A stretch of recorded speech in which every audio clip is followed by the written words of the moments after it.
Nasa 4 inch ang kanilang size. Detalyado yung pagkakagawa nito. Malaki ang kamay nitong isa at meron pa siyang effects. Detalyado din yung pagkakasculpt ng buhok niya, pati yung sa mukha. Detalyado din pati sa kanyang suot at yung sa katawan niya. Meron din siyang effects pati dito sa gilid at meron siyang sombrero sa likod. Detalyado din yung pagkaka-sculpt dito sa likod. Malaki din ang kanyang braso dito sa likod.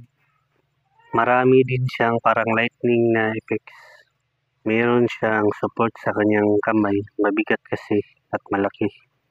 Hindi siya articulated, para siyang statue na rubberized. Meron din siyang stand. Plastic lang ang kanyang stand at hindi siya articulated.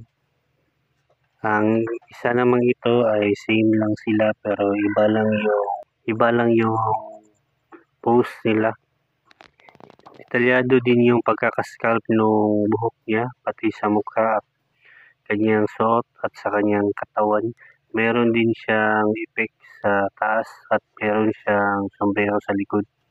Detalyado din yung pagkakagawa sa likod niya at meron din siyang sombrero. Meron din siyang hawak na accessories na parang lightning.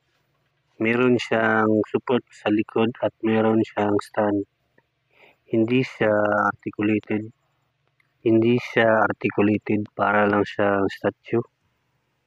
Rubber yung figure at hindi siya nagagalaw yung mga parts niya.